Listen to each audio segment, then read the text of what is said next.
우리의 그 2018년을 마무리하고 2019년을 맞이하면서 정말 간절한 소원이 정말 여호와의 산에서 준비되는 우리 믿음의 공동체, 우리 다음 세대 너무나 기대하고 싶습니다. 그래서 아브라함의 그 믿음의 흔적을 통해서 우리가 다시 한번 어떻게 믿음의 산 정상에 오를 수 있는지, 그리고 여호와의 이래를 어떻게 경험할 수 있는지 우리가 함께 말씀을 통해 함께 나누었으면 좋겠습니다. 아브라함은 창세기 12장에 처음 등장합니다.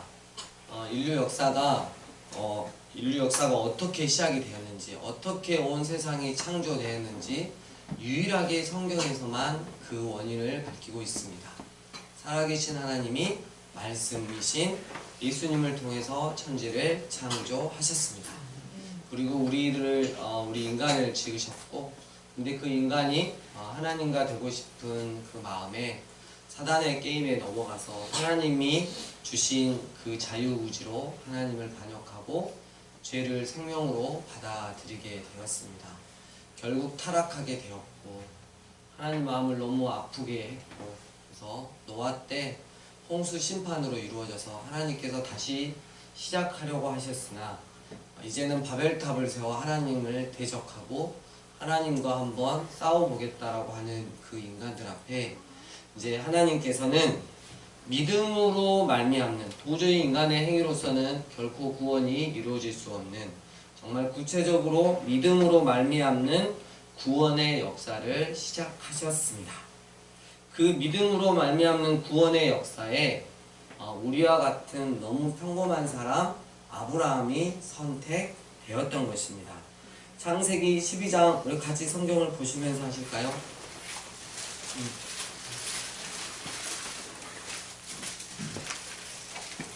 이 분위기가 아까 이렇게 교제하시면서 이렇게 업이 됐는데 사모님 우시는 바람에 쉬는 다음 예. 저는 그 예배 시간에 우시는 분들 이해가 안 가요. 왜 그런지 모르겠어요. 자, 12장 1절에 여호와께서 아브라함에게 이르시되 너는 너의 고향과 친척과 아버지의 집을 떠나 내가 내게 보여줄 땅으로 가라. 내가 너로 큰 민족을 이루고 내게 복을 주어 내 이름을 창대하게 하리니 너는 복이 될지라. 너를 축복하는 자에게는 내가 복을 내리고 너를 저주하는 자에게는 내가 저주하리니 땅의 모든 족속이 너로 말미암아 복을 얻을 것이라 하신지라. 이렇게 말씀하셨어요. 4절에서 아브라함이 이 말씀에 여호와의 말씀을 따라갔다 이랬어요. 그래서 믿음의 여정이 이제부터 시작이 되는 것입니다. 여러분, 믿음은 내가 익숙한 그 세상적인 환경에서 떠나는 것, 세상과의 그런 세상적으로 즐기는 것과의 단절로부터 믿음의 여정이 시작된다는 사실이죠. 우리에게 믿음이 들어가면, 우리에게 예수 그리스도라는 믿음이 들어가면 어떤 현상이 벌어지냐면, 그동안 내가 즐기고 살았던, 아무렇지도 않게 살았던 이 세상의 나의 삶의 방식이 어색해진다는 거죠.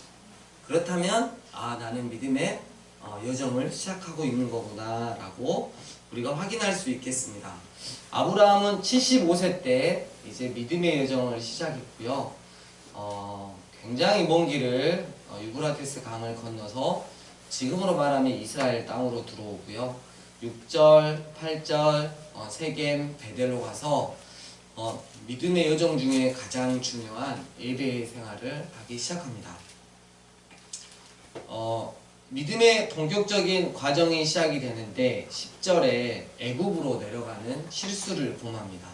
여러분, 우리가 믿음 생활할 때 처음에 정말 하나님의 은혜로 이렇게 시작을 했고 예배를 드리는 가운데 있지만 여전히 우리의 연약함 때문에 넘어질 수 있다는 거죠. 기근이 온 땅에 임했을 때 에덴 동산과 같았던 애굽을 선택했어요. 내 눈에 보이는 것에 좋은 것에 느껴지는 것을 선택해서 애굽으로 내려가서 큰 어려움을 겪는 우리가 아브라함을 볼 수 있습니다. 근데 참 특이한 건 이때 이제 아내를 누이라고 속이고 했을 때 그 당시에는 족장 사회이기 때문에 어디 누구의 누가 이렇게 예쁘다 그러면 얼마든지 족장의 왕이 취할 수 있는, 그래서 아브라함이 정말 끝까지 누이라고 속이는 바람에 내 아내라고 그러면 이렇게 죽을까봐 누이라고 속이는 바람에 결국 애굽 왕이 재산을 많이 주고 그 누이를 이렇게 사라를 데려갔죠. 근데 하나님의 보호하심으로 그 위기가 이렇게 모면되는 거죠. 정말 에덴 동산 같았던 애굽으로 내려가 큰 어려움을 만났던 아브라함. 근데 믿음의 여정을 일단 시작한 관계로 하나님께서 선택하신 관계로 하나님의 보호하심으로 오히려 그 가운데서 하나님의 일하심을 보고 이제 믿음이 자라나기 시작했습니다. 그러니까 내가 세상적인 방법으로 내가 믿음의 여정을 시작했는데 세상적인 방법으로 가니까 세상적인 사고로 가니까 어려움을 당하는 거예요. 근데 여기서 그냥 하나님이 확 내치시는 게 아니라 당신이 뭘 보호를 해주시는 거예요. 일을 해주시는 거예요. 그래서 믿음이 자라나고 이제 믿음이 자라난 아브라함이 그 믿음 위에 자신의 자존심을 믿음의 자존심을 더하기 시작했습니다. 그게 바로 13장에 나오는데요. 조카 누구죠? 예, 롯이 나오죠. 이게 이제 서로 이렇게 재산이 많아지니까 이 롯의 일행들과 아브라함의 일행들과 이게 서로 다투는 거예요. 그래서 롯에게 네가 먼저 땅을 선택해라. 그럼 내가 반대로 가겠다. 근데 10절에 보니까 이 롯은 정말 에덴 동산과 같았던, 지금으로 말하자면 우리나라로 말하면 서울과 같고 부산과 같은 그런 소돔과 고모라 같은 아주 화려한 그런 도시를 선택해서 갔죠. 근데 여기서 이제 아브라함의 그 믿음의 자존심이 뭐냐면 조카 롯이 A 없이 먼저 좋은 땅에 눈에 보이는 좋은 땅을 선택해 갔음에도 불구하고 내가 가는 길이 비록 광야일지라도 정말 벌판 같은 그 길일지라도 이제는 하나님만 함께 하시면 그곳이 나의 축복의 길이고 장소다 라는 그런 자존감이 이제 자신감이 생긴 거죠. 그래서 믿음에 이제 자존감이 이렇게 자신감을 이렇게 쌓아갔고요.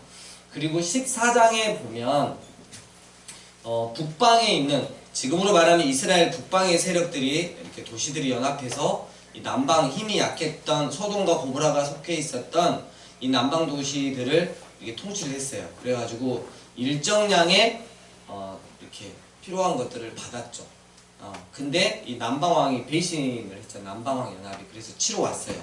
치러 와서 소돔과 고모라를 치고 그 안에 있던 누구를 잡아갔다? 롯을 잡아가죠. 이때 아브라함이 자기 수하에 있는 사람들, 병사가 아니라 318명을 데리고 바로 따라가죠. 그래서 오직 하나님의 능력을 믿고 따라가서 그 군대를 멸하고 조카 롯과 그 가족과 그리고 그 빼앗아간 모든 것들을 다 취해가지고 오게 되는 거죠. 그때 여러분 정말 멋있는 게 있어요. 소돔왕이 이래요. 우리 식구들만 주고 네가 이렇게 취해가지고 온 재산들 네가 다 가져라 이랬어요. 소돔왕은 그래도 남는 거였죠. 근데 아브라함이 이런지하에 거부를 합니다. 이게 진짜 믿음의 자존심. 나는 세상의 재물을 얻으려고 그걸 한 것이 아니다. 그래서 굉장히 이제 믿음의 자존심을 더해가는 그런 아브라함을 볼 수 있고, 그때 멜기세덱이라고 하는 살렘 왕을 만나서 아브라함이 이제는 어떻게 하냐면 하나님의 은혜임을 고백하면서 처음으로 열의 하나의 개념인 11조를 하나님 앞에 예물로 드리게 되는 거죠. 그래서 아브라함은 이제 믿음의 여정 가운데 이게 자기 실수 때문에 어려움을 당했지만 하나님이 오히려 날 보호해 주심으로 말미암아 이제 믿음의 여정에 발걸음을 떼고 이제 믿음의 흔적들을 남기기 시작하는 것입니다. 15장으로 와서 1절에 이후에 여호와의 말씀이 환상 중에 아브라함에게 임하여 이르시되 아브라함아 두려워하지 말라. 나는 네 방패요 너의 지극히 큰 상급이라 라고 말합니다. 근데 아브라함이 여호와여 무엇을 내게 주시려 하나이까? 저는 그렇게 말씀하셔도 자식이 없습니다. 나의 상속자는 이 다메섹 사람 엘리에셀 종입니다 라고. 그러니까 하나님께서 나는 너의 방패여 너의 지극히 큰 상급이라고 이렇게 말씀을 하셨을 때 아브라함이 아직 믿음의 여정 가운데 있는 관계로 주님 가능성 제로인 거에 대해서 저한테 그렇게 말씀하시면 제가 좀 마음이 어렵습니다 라고 지금 대답을 하는 것입니다. 근데 4절에 여호와의 말씀이 그에게 임하여 이르시되 그 사람이 네 상속자가 아니라 네 몸에서 날 자가 네 상속자가 되리라. 그를 이끌고 밖으로 나가 이르시되 하늘을 우러러 무뼈를 셀 수 있나 보라. 또 그에게 이르시되 네 자손이 이와 같으리라. 이렇게 했어요. 이렇게 하나님께서 다시 한번 정확하게 말씀하시니까 아브라함이 여호와를 어떻게 했다고요? 믿었다고 그랬어요. 여호와께서 이를 그의 뭘로 여기셨다? 의로 여기셨다. 그러니까 아브라함이 흔들렸어요. 도무지 이루어질 것 같지 않는 거에 대해서 하나님이 약속을 하시니까 이 아브라함이 처음에는 에이 하나님 그냥 그러시지 마세요 이랬는데 여호와 하나님 말씀이 정확하게 다시 한번 말씀하시니까 하나님이 약속하셨으면 반드시 하나님의 때에 하나님의 방법으로 성취하시겠구나. 그걸 믿고 그걸 믿고 하나님을 의지했다는 거죠. 그러니까 하나님께서 그의 믿음을 의로 여겨주셨던 것입니다. 16장으로 넘어갑니다. 여러분 이렇게 엉망진창 약속을 하나님이 해주시고 또 종족을 감추셨어요. 기다리고 또 기다리고 저는 이 기다림이 뭔지는 이제 조금 알겠어요. 기다리고 그래서 결국 16장 조급함 때문에 사라를 말고 사라의 종인 여종인 하갈. 그래서 사라가 조언을 했고 아브라함이 동의를 해서 하갈을 통해 이스마엘을 낳게 됩니다. 조급함 때문에 아주 인간적이고 합리적인 어쩌면 합리적일 수 있지만 그런 인간적인 생각과 실천 때문에 하나님의 약속을 놓치게 되는 이런 일이 생겨났던 것입니다. 여러분 이건 지금 믿음의 여정 가운데 과정 가운데 있습니다. 여러분 이 조급함 때문에 결국 하나님은 언약을 이루어 가시겠지만 이 조급함 때문에 지금도 아브라함의 순수 언약의 자손인 이삭의 자손들과 이스마엘의 자손이 중동 지방에서 피 터지게 싸우고 서로 죽이고 있습니다. 반드시 그런 대가는 있습니다. 우리 찬양 가운데 주님 뜻이 아니면 내가 멈춰서리다 이렇게 우리가 고백하잖아요. 근데 우리는 그런 고백보다 주님 안 멈추다가 정말 뒤질 뻔했습니다. 이런 고백을 더 많이 하는 거죠.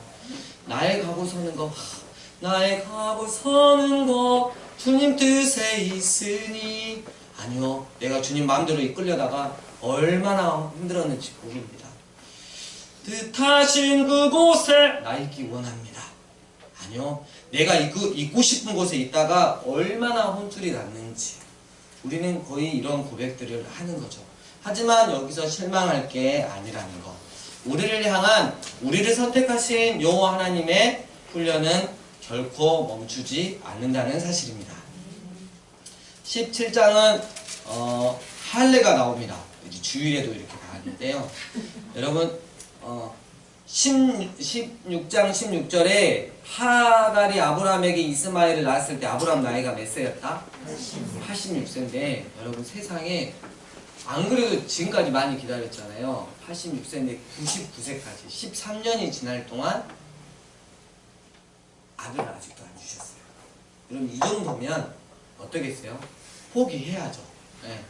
그래서 이제 진짜 포기하려다 해. 진짜 아브라함에게 이런 마음이 분명히 들었던 것 같습니다. 그랬을 때 17장 1절 아브라함이 99세 때에 여호와께서 아브라함에게 나타나서 그에게 이르시되 나는 전능한 하나님이라 능치 못함이 없는 하나님이라 너는 내 앞에서 행하여 완전하라 너 그럼에도 나를 신뢰하니 이렇게 딱 말씀을 하시는 거예요. 느닷없이 이제는 5절 아브라함이라고 하지 말고 아브라함이라고 해라. 이제 너는 열국의 아버지가 되는 거고 15절에 사레라고 하지 말고 사라라고 해라. 열국의 어머니라고 해라. 이렇게 이제 그만 포기해야지 라고 이제 어느 정도 이렇게 믿음의 길을 접고 싶었는데 엘샤다이, 나는 전능한 하나님이다. 그래서 너는 내 앞에서 행하여 완전하라라고 말씀하신 하나님. 그리고 이름을 고쳐주시는 거. 여러분 이때 여러분 알겠습니다. 제가 정신 바짝 차리고 기다리겠습니다. 여러분 이러실 수 있겠습니까? 13년을 기다렸는데 하나님이 갑자기 또 말씀 하나 뜬금없이 또 던져주고 언제 나타나실지도 모르는데, 그래서 아브라함이 하고 엎드려서 17절에 웃으며 마음속으로 정말 웃기셔, 이런 걸 반응을 보였죠. 속으로 웃었어요. 그걸 보시고 하나님이 너 어째 웃냐? 너 나중에 아들 나면 이름을 웃음 이삭이라고 지어라, 이렇게 말씀을 하시는 거죠. 근데 여기서 이제 정말 중요한 게 있어요. 23절 함께 읽겠습니다. 시작. 이에 아브라함이 하나님이 자기에게 말씀하신 대로 이날에 그 아들 이스마엘과 집에서 태어난 모든 자와 돈으로 산 모든 자, 곧 아브라함의 집사람 중 모든 남자를 데려다가 그 고기를 배웠으니. 네, 이게 정말 중요한 거예요. 그러니까 아브라함이 언약의 표징으로 하나님께서 이렇게 이제 줄 거야 라고 이렇게 하셨을 때 처음에는 반응이 비웃었단 말이에요. 이렇게 웃었는데 하나님께서 정확하게 다시 한번 말씀하시니까 깨달아 안 거예요. 아, 믿음의 산, 믿음의 여정을 여기서 멈추면 안 되겠구나. 하나님이 반드시 하실 거야 라는 증거로 자기뿐만 아니라 자기 가족, 속한 가족 모두에게 뭘 했다? 할례를 진천요, 이렇게 아브라함 집에 진천 이리 나와, 그러고 고추 잡아떼고 촥촥 자르고, 김사주 이리 나와, 이렇게 촥촥 자르고, 고추가 잘라졌는데 남자 커피만 어떻게 해야 되나, 고추 다시 붙이고, 이런 일들이 이제 일어났던 거죠. 네, 네, 네, 네, 네. 그래서 이런 일들을 행했다는 것이죠. 18장. 진짜 순간 제가 그냥 애드립을 했지만 정말 끔찍할 것 같아요. 잘못 잘라가지고 좀 잘라졌을 때. 네. 자, 18장은 이제 뭐가 나오냐면 그 소돔과 고모라에서 살고 있었던 조카 롯에 대한, 이 세상이 더 타락해가고 하나님을 대적하고 그리고 성 도착 증세로 동성애가 만연해 갔을 때, 세상이 걷잡을 수 없이 이렇게 갔을 때 하나님께서 그 소돔과 고모라를 마지막 심판 때 어떻게 되겠다는 것을 알려주시기 위해서 불과 유황으로 그 도시를 아예 태워버리시잖아요. 여기서 아브라함이 이제 믿음이 어느 정도 성장했냐면 하나님과 그 소돔과 고모라 사람 사이에 서서 중보기도를 드리기 시작했다는 거죠. 아, 믿음의 여정 중에 내가 믿음의 사람으로 만들어져 가고 있다는 증거가 뭐냐면, 그 전까지는 항상 기도 내용이 나와 내 가족과 뭐 이 정도였는데 이제는 그게 아니고 세상과 하나님 사이에서, 하나님 의인 50명만 있으면 어떠실 건데 거기서 5명 빼도 40명 어떠세요? 정말 죄송한데 30명, 한 번만 더 말씀드릴게요. 20명, 아니 10명이라도 있으면 멸망시키지 말아주세요. 하나님이 이제 마음이 너무 흐뭇해지시기 시작하신 거죠. 본격적으로 믿음의 산에 올라가는 그런 아브라함의 모습이 있습니다. 믿음의 여정 가운데서 우리도 반드시, 여러분 혹시 이렇게 체크해 볼 때 내가 지금 아브라함에 비교하면 나도 이 정도 와 있겠다 라는 생각을 하시는 분도 있고, 아직 내가 조금 덜 갔다 이런 생각을 하실 분은 있고, 나는 의도치 않았는데 거의 내가 이 정도까지 따라간 것 같다 뭐 이러시는 분도 있고, 다시 내려가고 싶다 이런 분은 없으실 줄로 압니다. 20장으로 넘어갑니다. 20장은 12장과 똑같은 죄예요. 그래서 아브라함이 거기서 네게브 땅으로 옮겨가 또 기근이 일어났는데 가데스와 술 사이 어디요? 예, 그랄. 왠지 지랄하고 좀 많이 비슷한데 그랄에 거류했는데, 여기서도 이 그 왕 아비멜렉이 그러니까 가서 뭐라 그러냐면 사라가 제 누이입니다 라고 하니까 또 어떻게 해요? 네, 또 그 여자를 데려와서 취하려고 했던 거죠. 하나님은 왜 12장에 이어서 20장에 또 이런 이야기를 드러내고야 하시는 걸까요? 이 아브라함의 그런 것들을 드러내고야 마시는 하나님의 의도는 무엇이었을까요? 아브라함이 가지고 있던 여러분 그 치명적인 문제가 바로 이거였어요. 근데 이 치명적인 문제를 믿음을 써서 넘기면 언약의 자녀인 이삭을 받게 되는데, 하나님은 아브라함이 믿음의 길을 걸어오면서도 아직까지 중보 기도자임에도 불구하고 절대 고치지 않고 있었던 바로 그 문제를 탁 하고 건드리셨던 것입니다. 그게 뭐냐면 나는 가는 곳마다 사라를 누이라고 부를 거야. 인간적인 그런 그 생각들, 인간적인 방패들을 만들어 놨던 거 있잖아요. 그것들을 하나님이 정확하게 건드려 놓았던 것이에요. 그것이 바로 아브라함의 문제였습니다. 여러분, 우리도 믿음의 여정에 쭉 가는 동안에 절대 내가 하나님 앞에 내어드리지 않던가 이렇게 고수하고 있는 내 인간적인 생각과 방법과 경험과 이렇게 지식이 있단 말이에요. 근데 하나님이 언약의 자손인 그런 자녀인 이삭과 같은 존재를 우리에게 주시려면 어떤 현상이 되냐면 그 문제를 반드시 드러내게 하시고 믿음으로 그것을 결단하게 하신다는 거죠. 여기서도 여전히 하나님의 은혜가 작동하는 거고요. 저는 충분히 이런 부분, 하나님께서는 정말 사랑하시면 믿음의 사람으로 훈련시키면 그 연약한 부분을 계속해서 건들고 마지막에는 기어코 결단시키게 하신다는 거예요. 여러분, 그때 너무 외면하지 마시고 너무 하나님을 부인하지 마시고 그때 결단하시면 됩니다. 주님이 그때는 하실 것입니다. 결국 이 마지막 아브라함의 절대적인 문제였던 것까지 믿음으로 넘겼을 때, 훈련이 되었을 때 드디어 21장 이삭을 하나님께서 주십니다. 빰빠밤빰 이렇게 주셨습니다. 말씀하신 대로 하나님의 때에 언약의 자녀 이삭을 주신 신실하신 하나님. 아브라함이 믿음이 쑥쑥 자라 이제 자라나기 시작했습니다. 근데 22장에 보니까 그 일 후에 하나님이 아브라함을 시험하시려고 그를 부르시되 아브라함아 하시니 그가 이르되 내가 여기 있나이다. 여호와께서 이르시되 내 아들 내 사랑하는 독자 이삭을 데리고 모리아 땅으로 가서 내가 내게 일러준 한 산 거기서 그를 번제로 드리라. 청천벽력 같은 말씀을 합니다. 주실 때는 언제고 이제는 드리라고 합니다. 근데 여러분, 아브라함이 이제 믿음의 산 정상 끝부분에 왔잖아요. 수많은 믿음의 훈련들을 했잖아요. 근데 아브라함이 보니까 조금도 망설임이 없어요. 3절에 아브라함이 아침에 일찍이 일어나, 너기적 일어나는 것도 아니고 아침에 일찍 일어나가지고 나귀의 안장을 어떻게 해요? 지우고 두 종과 그의 아들 이삭을 데리고 번제에 쓸 나무를 쪼개어 가지고 떠나 하나님이 자기에게 일러주신 곳으로 가더니 이랬어요. 여러분, 마지막 믿음의 문제에서 아브라함은 그동안 단련시킨 그 믿음의 내공 때문에 조금도 망설임 없이 움직이기 시작했다는 것이죠.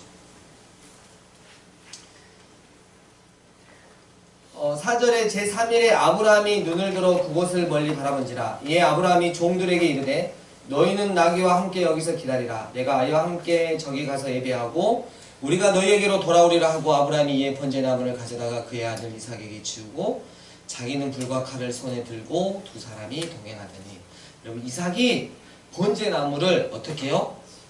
지고 갈 만큼 많이 자라났던 거예요. 이삭이 그 아버지 아브라함에게 말하여 이르되 내 아버지여 하니 그가 이르되 내 아들아 내가 여기 있노라. 이삭이 이르되 불과 나무는 있거니와 번제할 어린 양은 어디 있나이까.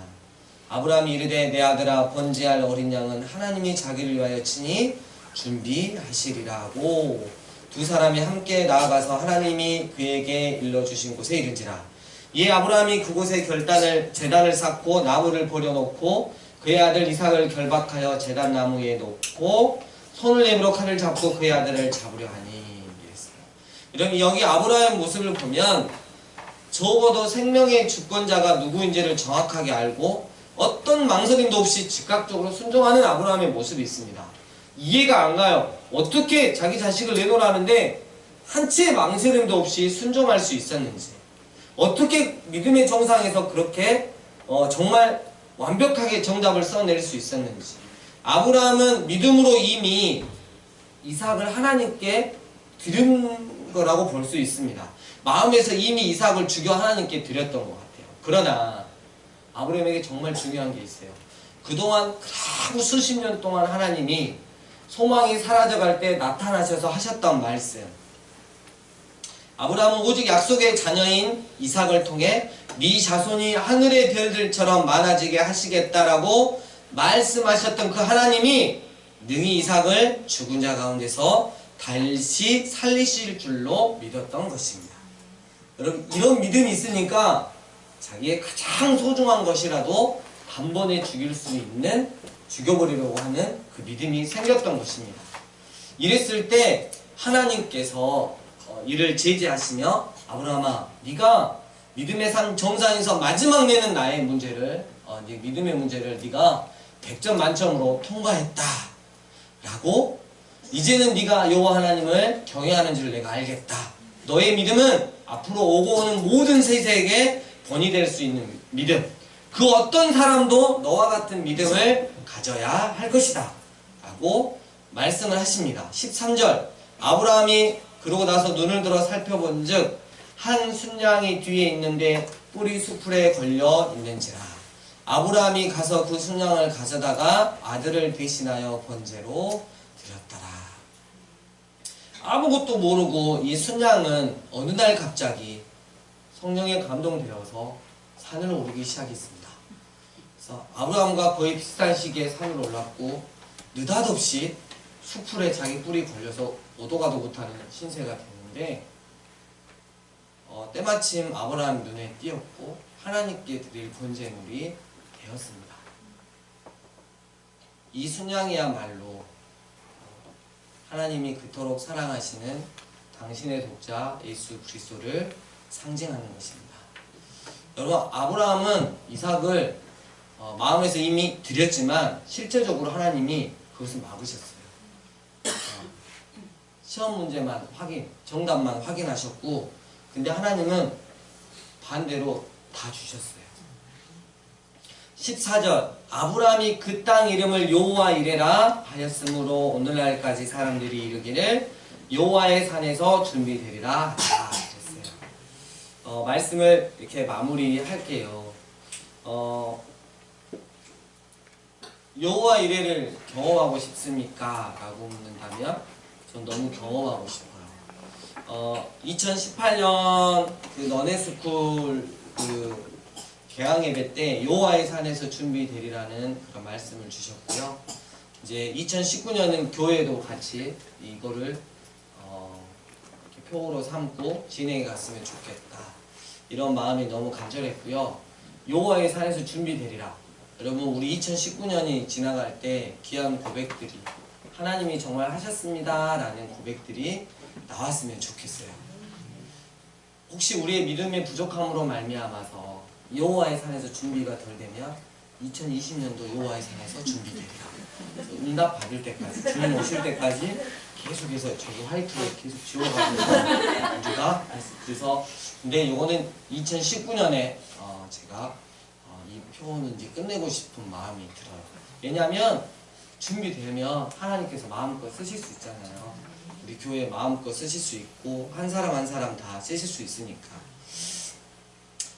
여호와 이레를 정말 경험하고 싶다면 2019년 믿음의 산 정상에 올라서 저렇게 표효하며 여호와의 산에서 준비됐습니다 라고 외쳤으면 좋겠습니다. 아브라함처럼 결국 당신의 가장 소중한 것이라도 하나님께 내어드리면 반대로 하나님의 가장 소중한 것인 아들 예수 그리스도를 선물로 받게 될 것입니다.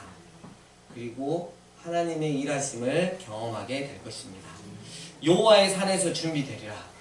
그 끝자락에서 날 위해 죽으신, 우리를 위해 죽으신 예수 그리스도를 만날 수 있을 것이고, 그 끝자락에서 드디어 하나님이 친히 일해 가시는 그런 모습들을 우리가 경험할 수 있을 것입니다.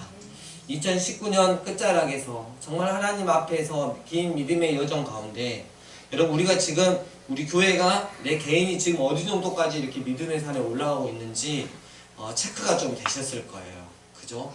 아브라함의 그런 모습을 보면서 그래서 이런 부분들 아브라함의 그 이렇게 이야기가 길게 나와 있으니까 혹시라도 나에게 혹시 하나님이 나의 가장 약한 부분을 건드리시거나 그리고 이제 기도하는 영역을 넓히시거나 이런 여러 가지 문제들 앞에서 하나님 말씀에 대한 신뢰가 떨어졌을 때나 이런 여러 가지 시험 앞에서 정말 믿음의 반응들을 말씀이 기억나서 하셔서 결국 여러분 정말 힘든 게 있어요. 마지막 때에 아브라함이 우리가 그냥 말씀으로 대단하다 이삭을 드려서 여러분 이거 가능하시겠습니까? 하나님께서 나의 가장 소중한 것을 받고 싶어 하세요. 근데 진짜 받고 싶은 게 아니고 그 소중한 것보다 더 중요한 예수 그리스도로 결론 내기를 바라시는 거죠. 그 마음의 고백, 믿음의 고백을 하나님은 받고 싶어 하신다는 거죠. 그 마음이 받아지시면 야 됐다. 이제 내가 너를 통해 너네 스쿨을 통해 너희 강주 삶의 예배인 교회를 통해 내가 친히 일을 하란다. 이제 준비 다 됐다. 그래서 그런 우리가 칭찬을 받는 그리고 실제적으로 막 2019년 막 중반 막 이렇게 하반이 되기 전에 중반을 지나가는데 막 준비가 돼가지고 하나님 일하심이 또 드러나도 너무 좋을 것 같아요. 여러분 꼭 연말까지 기다리실 필요는 없습니다. 좀 땡기셔도 될 것 같습니다. 여호와 이레 여호와의 산에서 준비되시는 우리의 모습들 결국은 주님 앞에 믿음이 온전하여서 하나님 앞에 기이 쓰임 받는 우리 교회 공동체가 되었으면 좋겠습니다. 기도는 조금 이따 하시고요. 우리 함께 주 앞에 나와 원정교대리 함께 먼저 찬양하시겠습니다.